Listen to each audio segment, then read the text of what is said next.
Okay, welcome back to the Big Sunday Show. The midterms didn't change the leadership at the top, so violent crime will likely continue to spiral out of control, especially in liberal-run cities.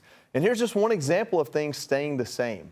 An accused drug dealer who was busted with 20,000 fentanyl pills just 2 days ago is reportedly already set free because of the state's bail laws.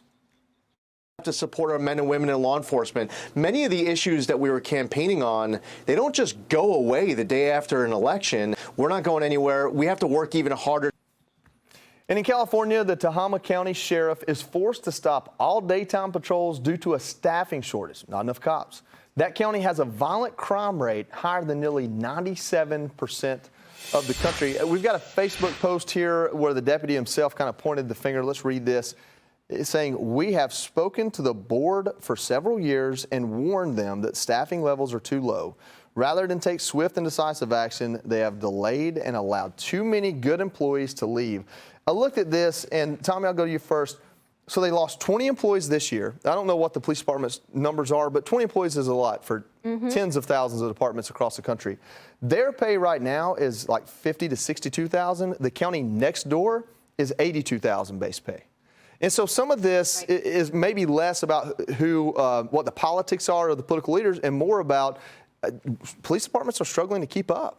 Well, they are, but I think also in discussing that conversation, you see it here in New York City. A lot of NYPD officers are saying, I'm going to go to Florida. Yeah. When I have a governor who supports me, I have local leaders who supports me. That is a big part of this. It's the policies that are going to be important. Getting rid of this no cash bail in places that are implementing it, and then they're going to double down in it. Illinois is about to see the floodgates really open for them. But it's also about uplifting our officers. We have to get rid of activist DAs. We have to do better work at our ground game on that in fighting back some of this George Soros money, but we also have to uplift our officers and make them understand how needed and necessary they are. They don't do it for the money, as you and I well know. They do it because it's a higher calling. But when you don't get the support that you need and you're not able to effectively do your job and keep the streets safe, that's a huge deterrent for a lot of those wanting to answer that call.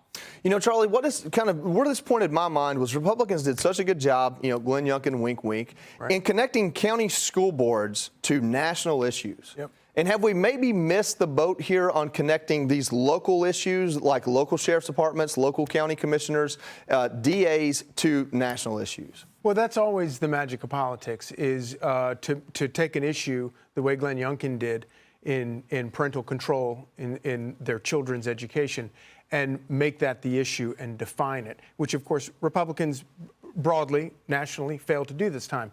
But when you look at the places, the bright spots in last week, Lee Zeldin, who didn't win but came darn close for a very blue state, talked about crime and stayed focused on crime, and people felt that, feel that in their home.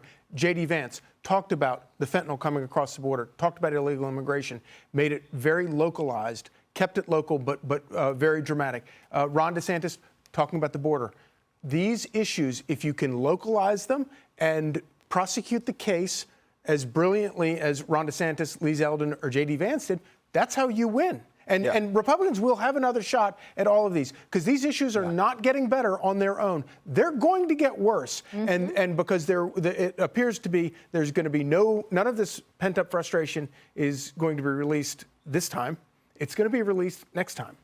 You know, Jackie, this first issue we're talking about here with the sheriff's department cutting or losing 20, it may be a defund the police. It may be an economy issue. Yeah. If they can't afford to pay these guys and gals, maybe they're just going to the next county over. Go back to those fentanyl pills, 20,000 of them. And this is what the New York Post had to say. I've got it right here. It said that under a state law, the charge is now eligible for bail after a tweak this year to the original 2019 criminal justice law. So this guy's out on bail because of what Democrats did in New York this year. Right. And so when we're looking at what happened in the midterms, and then we're looking at, what did Republicans do? They put this big stamp, crime as an issue. But did they do a good job of defining how? Well, I actually think Lee Zeldin did a great job of it. The problem here in New York was that people voted, and I spoke to many women who voted on abortion. They told me, I am worried about crime, I'm worried about inflation, but I'm worried that women's rights nationally are going to be taken away. That's what the Republicans want to do. And it was that fear-mongering that turned the vote here. But he still got a very good turnout when it came to those issues, and he definitely did shine the light on what's happening here. The problem is, as long as you have cashless bail and Kathy Hochul in charge, she wants to, in the the subway, for example, put more cameras. She wants to tell police officers to go down.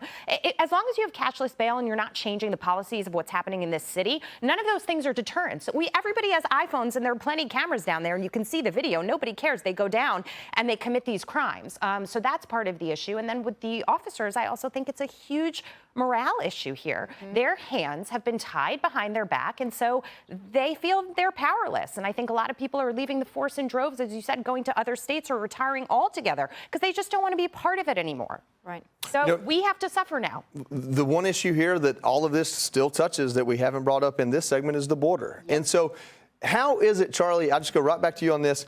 How is it that all of these issues that affect people's life on the parochial level are still connected to national issues, and yet the messaging doesn't connect? Well, I think a big problem is that Republicans have failed to refine a focused message on that issue. And, you know, the problem with the border goes back many decades. And it is, you can blame Democrats and Republicans have been much better about this than Democrats. But it's both parties' faults. Both parties have failed to address this problem.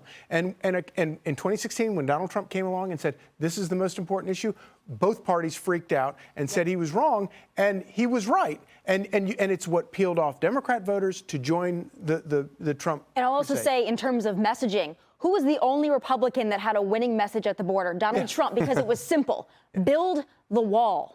We need more battle cries like that are simple enough for people to understand. Donald Trump did it masterfully, and we have to pick up where he left off on that issue. And it's the message that Ron DeSantis ran with. And we're going to leave it here, but I mean, that is a good point. Build the wall is proactive. The Democrats have opened the border is reactive. Maybe there's some psychology there that Republicans didn't figure out. Hi, everyone. I'm Brian Kilmeade. I want you to do me a favor. I want you to click to subscribe to the Fox News YouTube page. This is the only way that I know for sure that you're not going to miss any great commentary, any great news bites, any great interviews coming your way on Fox. You can get it all here on YouTube. So subscribe right now.